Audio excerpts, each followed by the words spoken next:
Hello guys, welcome to Jogta academy. आज मैं फिर से आपके सामने एमसीक्यू सीरीज़ को कंटिन्यूशन में रखते हुए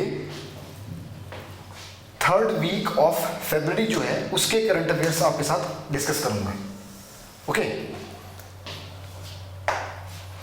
first question is which of the following has recently declared Kaji Nemu as state fruit.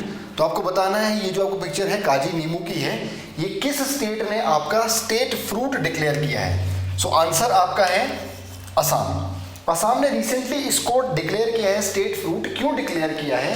क्योंकि वहां पर इसकी कल्चरल सिग्निफिकेंस है and to promote its economic significance, क्योंकि वहां पर बहुत ज्यादा खेती होती है इसकी और इंडिजिनस या नेटिव है ये, वहीं पर आपका उगता है ये काजी नींबू और बहुत ज्यादा तादाद में वहां पर इसको लोग खाते हैं। To promote that thing Bharat में इस पर्टिकुलर को आपका क्या किया हुआ है, आपका डिक्लेयर किया गया है स्टेट फ्रूट। ध्यान रखना 2019 में इसको आपका जीआई टैग भी दिया गया है इस पर्टिकुलर फ्रूट को। Next, who among the following launched grow portal greening and restoration of wasteland and agroforestry. ये दोनों वर्ड याद रखना। तो ये किसने लॉन्च किया है? Ministry of environment, NITI Aayog, FRI या फिर एफएसआई। तो ये नीति आयोग ने रिसेंटली लॉन्च किया है। देखो, भारत ने एक लक्ष्य रखा हुआ है कि आप 2030 तक हमने 26 मिलियन हेक्टेयर जो डिग्रेडेड लैंड है उसको हमने रिस्टोर करना है। ये हमारा लक्ष्य है। तो डिग्रेडेड मतलब जो आपकी खत्म हो गई है भूमि, कहीं ना कहीं उपजाऊ नहीं रही है अब, तो वो पर्टिकुलर जो है उस भूमि को हमने रिस्टोर करना है। कैसे करेंगे? हम वहां पर आपका पर्टिकुलरली ग्रीनरी ऑपरेशंस लगा सकते हैं, हम वहां पर एग्रो फॉरेस्ट्री प्रमोट कर सकते हैं, हम वेस्ट लैंड को प्रोडक्टिव बना सकते हैं through the means of agroforestry. Agroforestry क्या होता है? एग्रीकल्चर के साथ साथ आप फॉरेस्ट सैपलिंग्स या फॉरेस्ट प्लांटेशन भी वहां पर कर रहे हैं। You are promoting forest like thing in agricultural field, उसको हम एग्रो फॉरेस्ट्री बोल रहे हैं। तो वो आपका नीति आयोग ने अभी आपका लॉन्च किया है। अब होगा क्या इसमें? देखो, भारत में पूरे भारत में अलग अलग स्टेट का जो है डेटा नीति आयोग ने इस पोर्टल में कलेक्ट किया हुआ है और ये बताएगा आपको कि पर्टिकुलरली कहां पर वेस्ट लैंड है, कहां पर आपका जो एग्रो फॉरेस्ट्री प्रोजेक्ट है वो सूटेबल है, आप कहां लगा सकते हो, कहां नहीं लगा सकते हो। सो ये डेटा आपका बेस है कहीं ना कहीं यहाँ पर, जिसको आपका एक्सेस किया जा सकता है किसी भी स्टेट द्वारा for making their policies and all, है ना। तो नीति आयोग तो क्या करता है? सिर्फ आपको पॉलिसी मेकिंग में हेल्प करता है। तो डेटाबेस है जहां से आप इंफॉर्मेशन उठा सकते हो। इंफॉर्मेशन पूरी की पूरी इस पर्टिकुलर ग्रो की कहां डाली हुई है? इस ग्रो पोर्टल पर डाली हुई है नीति आयोग में। Next, India is set to launch first helicopter emergency medical service from. तो पहली बार आपका एक अस्पताल से, आप एक अस्पताल के लिए, एम्स के लिए कहीं ना कहीं दूर दराज के इलाकों से वो जो इमरजेंसी हेलीकॉप्टर सर्विस है वो आपकी स्टार्ट होगी उत्तराखंड। और जो हॉस्पिटल इन्वॉल्व है दैट इज एम्स ऋषिकेश। होगा क्या इसमें? देखो, पहाड़ी क्षेत्रों में आपकी बहुत ज़्यादा समस्या आती है कि जब आपका एक्सीडेंट हो गया है या फिर आपका कोई त्रासदी आ गई है, उस केस में उन पर्टिकुलर लोगों को आपका फर्स्ट एड मिल रही है, नहीं मिल रही है, या फिर आपका पेशेंट को आपका ट्रेवल कराना है तो बहुत टाइम लग जाता है। तो आप इंस्टेंटली उसको हेलीकॉप्टर में आपका चढ़ा के उसको एक अच्छी फैसिलिटी में आपका ट्रीटमेंट दे सकते हैं। That is this service. तो वहां से होगा क्या? दूर दराज के इलाकों में जब भी त्रासदी आएगी वहां से एकदम से एयरलिफ्ट करके एम्स ऋषिकेश में आपका पर्टिकुलरली इनको भर्ती कर दिया जाएगा। ठीक है, तो ये पहली आपकी सर्विस स्टार्ट होने वाली है उत्तराखंड में आपकी एम्स ऋषिकेश के लिए।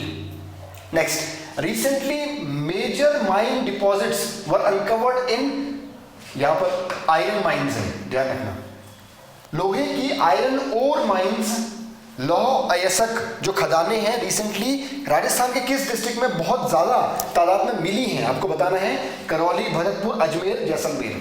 आंसर है करौली। लगभग 840 मिलियन टन की जो खदान है आयरन ओर की लौह अयस्क की वो मिली है यहाँ पर, कहाँ पर, करौली में। ठीक है, बहुत मेजर डेवलपमेंट है क्योंकि आयरन ओर वो यूज होता है किसमें, स्टील इंडस्ट्रीज में या फिर अदर पर्टिकुलर मैन्युफैक्चरिंग इंडस्ट्रीज में। ठीक है, ध्यान रखना सबसे ज्यादा आपका आयरन ओर की जो प्रोडक्शन है वो आपकी हो रही है 55% उड़ीसा में। ओके, ध्यान रखना 55% of the production, total production iron ore की भारत में कहाँ होती है, वो होती है उड़ीसा में। अगर आप देखो हम जो है सबसे ज्यादा आयरन ओर सप्लाई करते हैं किसको, जापान को। ये क्वेश्चन बड़ा इंपॉर्टेंट है। जापान को हम बहुत ज्यादा, सबसे ज्यादा जापान ही हमारे से आयरन ओर परचेज करता है, एक्सपोर्ट करते हैं हम आयरन ओर को। ठीक है, और हेमेटाइट, मैग्नेटाइट, ठीक है, फिर आपका लेमोनाइट, ये सुने होंगे आपने। तो क्वेश्चन प्रीलिम्स में पूछा जा सकता है कि आप इनका मेटेलिक कंटेंट बताइए। तो सबसे ज्यादा आपका, ये थोड़ा उल्टा लिख लिया मैंने, इसमें सबसे ज्यादा कंटेंट आपका क्या है, मैग्नेटाइट में है, फिर हेमेटाइट में है, फिर लिमोनाइट में है। तो सबसे ज्यादा metallic content hematite, then sorry magnetite, then hematite, then limonite. ठीक है, तो ध्यान रखना मेटेलिक कंटेंट के हिसाब से ये अरेंजमेंट है इसका। Next, dream of the desert recently seen in news is, क्या है ये dream of the desert? Train का नाम है, एफॉरेस्टेशन प्रोग्राम है एरिड रीजन में, यूएई का मेजर इंफ्रास्ट्रक्चर प्रोजेक्ट है या वाटर कंजर्वेशन प्रोजेक्ट है? ड्रीम ऑफ द डेजर्ट जो है ये सऊदी अरेबिया ने अभी बोला है कि हम एक इटली की फर्म के साथ एक ट्रेन बनाएंगे, जो आप देख सकते हैं नीचे ट्रेन है। ये ट्रेन जो है आपकी लग्जरी ट्रेन होगी और सऊदी अरेबिया की पहली लग्जरी ट्रेन होगी ये, जो इटली की सहायता से बनाई जाएगी। 2025 तक ये चल भी पड़ेगी। ठीक है, ये आपकी रियाद से अल करात नामक जगह तक कहीं ना कहीं चलेगी। ध्यान रखना, रियाद से अल करात जगह तक ये चलेगी।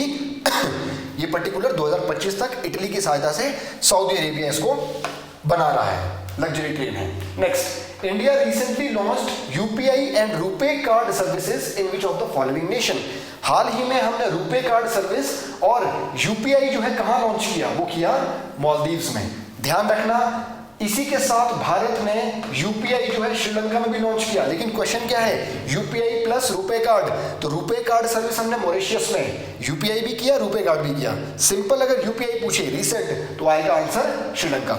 ठीक है, और यूपीआई आपको पता है यूनाइटेड पेमेंट इंटरफेस होता है। तो ये जो पर्टिकुलरली आपका यूपीआई है ये एनपीसीआई ने डेवलप किया था, national payment corporation of India, जिसको 2008 में बनाया गया है। ठीक है, आरबीआई ने बनाया था, किसकी मदद से, इंडियन बैंक एसोसिएशन, ये दोनों इसमें जुड़े हुए हैं। Indian bank association, RBI 2008, NPCI क्या बनाया, यूपीआई। कब बनाया, 2016 में। और हाल ही में कहां लॉन्च किया, श्रीलंका में और मॉरिशस में। मॉरिशस में एक स्टेप फर्दर हम आपका क्या किया, रुपे कार्ड भी किया। पहली बार यूपीआई सर्विस भारत में आउटसाइड इंडिया कहां लॉन्च की थी, भूटान में 2021 में। तो ये सारी इंफॉर्मेशन बहुत इंपॉर्टेंट है। ठीक है, चलिए next, 12th edition of Milan exercise was hosted in which of the following city? तो आंसर है इसका विशाखापट्टनम। नेवल एक्सरसाइज है ये, जो आपकी हर 2 साल में एक बार होती है। ये नेवल एक्सरसाइज 50 से ऊपर देश अटेंड करते हैं, तभी इंपॉर्टेंट है। और पूछ लेते हैं आजकल ये कहाँ हो रही है, विशाखापट्टनम में आपकी रिसेंटली हुई है फरवरी में। ठीक है, जो आंध्र प्रदेश में है। Next, department of water resources, river development and Ganga rejuvenation under the union ministry has honored which of the following city as water warrior city? आपको बताना है ये वाटर वॉरियर अवार्ड किसको दिया गया था, गुरुग्राम, नोएडा, मेरठ या मैसूर? तो इसका आंसर जो है वो है आपका नोएडा। तो नोएडा को अभी रिसेंटली वाटर वॉरियर सिटी मिला है, क्यों? For water conservation programme. इसने वेस्ट वाटर को ट्रीट करके रीयूज किया है और वाटर कंजर्वेशन में अहम भूमिका निभाई है, इसीलिए आपका इसको क्या दिया हुआ है, वाटर वॉरियर अवार्ड। ठीक है, वाटर वॉरियर सिटी घोषित किया है। Next, which of the following nation was honoured with 9th government tech prize at world government summit held in UAE? तो किसको ये अवार्ड मिला है, चाइना, ऑस्ट्रेलिया, इंडिया, यूएस? तो आंसर है इंडिया। तो इंडिया को आपका, क्योंकि इंडिया लीड कर रहा है आपका इस टेक फील्ड में, तो इसको आपका पर्टिकुलरली इसको दिया गया अवार्ड। अब ये दुबई में रिसेंटली आपकी हुई है वर्ल्ड गवर्नमेंट समिट। ठीक है, ध्यान रखना।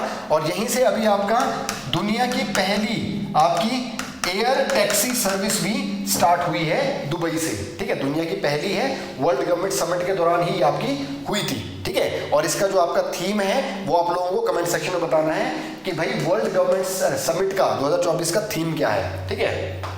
Next, which among the following nation won recently concluded under 19 cricket world cup, जो आपके पुरुष वर्ग में खेला गया था अंडर 19 जो है वो आपका कौन जीता, तो वो आपका जीता है ऑस्ट्रेलिया, 4 बार जीत चुका है, ठीक है।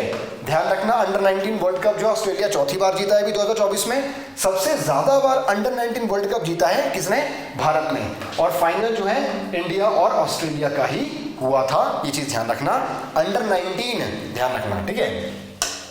Next, which of the following portal was launched to empower women in STEM? STEM का मतलब है साइंस, टेक्नोलॉजी, इंजीनियरिंग और आपका पर्टिकुलरली मैथ्स, ठीक है, science, technology, engineering and maths.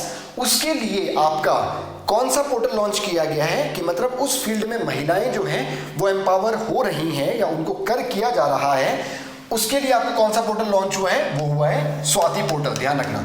Swati portal is launched, या आप देख भी सकते हैं यहाँ पर स्वाति पोर्टल लॉन्च हुआ है आपका पर्टिकुलरली कि वुमेन एम्पावरमेंट को। देखो इसमें होगा क्या ना, इस पोर्टल पर जाकर जो भी महिलाएं इस फील्ड में साइंस, टेक्नोलॉजी, इंजीनियरिंग, मैथ्स में कुछ अच्छा कर रही हैं, वो अपना डेटाबेस या डेटा देकर डेटाबेस जो है यहाँ पर बनाया जाएगा। वो डेटा देंगे कि मैं इस फील्ड में ऐसा कर रही हूँ, यहाँ पर डेटा जो है कलेक्ट किया जाएगा। It is totally voluntary programme, मतलब खुद वो महिला वहाँ पर अपने डॉक्यूमेंट्स जो है या अपनी डिग्रीज जो है अपलोड कर सकती हैं और फिर औरों को ये एक प्रेरणा का स्रोत बनाया जाएगा, ठीक है। इसको next, national women day is celebrated on 13 फरवरी को, ध्यान रखना, नॉट इंटरनेशनल, वो 8 मार्च को होता है। नेशनल वुमेन डे 13 फरवरी को सरोजनी नायडू की जन्म तिथि पर कहीं ना कहीं मनाया जाता है नेशनल वुमेन डे। ध्यान रखना, सरोजनी नायडू जो आपकी पहली गवर्नर रही थी यूपी की 1947 में, ये आपकी पोएटिस थी, ठीक है, कवियत्री थी। इनको नाइटिंगेल का टाइटल दिया है किसने, महात्मा गांधी ने, ये ध्यान रखना, ठीक है। इन्होंने आपका कानपुर सेशन 1925 का कांग्रेस का वो प्रेजाइड किया था, पहली भारतीय महिला बनी थी, ठीक है। और इन्होंने जो आपकी पहली कलेक्शन ऑफ इनकी पोएम थी वो थी गोल्डन थ्रेशहोल्ड, 1905 में आई थी collection of, first collection of poems इनकी गोल्डन थ्रेशहोल्ड। और आपकी है गिफ्ट टू नेशन इन्होंने लिखी हुई है, ठीक है। द आपका ये डॉन, आपका जो द फादर डॉन, ठीक है, फादर डॉन जो है ये इन्होंने लिखी हुई है। तो ध्यान रखना, पहली कलेक्शन गोल्डन थ्रेशहोल्ड 1905 में आई थी, ठीक है। So that's all for today's session, ठीक है। नेक्स्ट आपका जो है अगले वीक के करंट अफेयर के साथ आपको जल्दी ही मिलेंगे। Till then take care.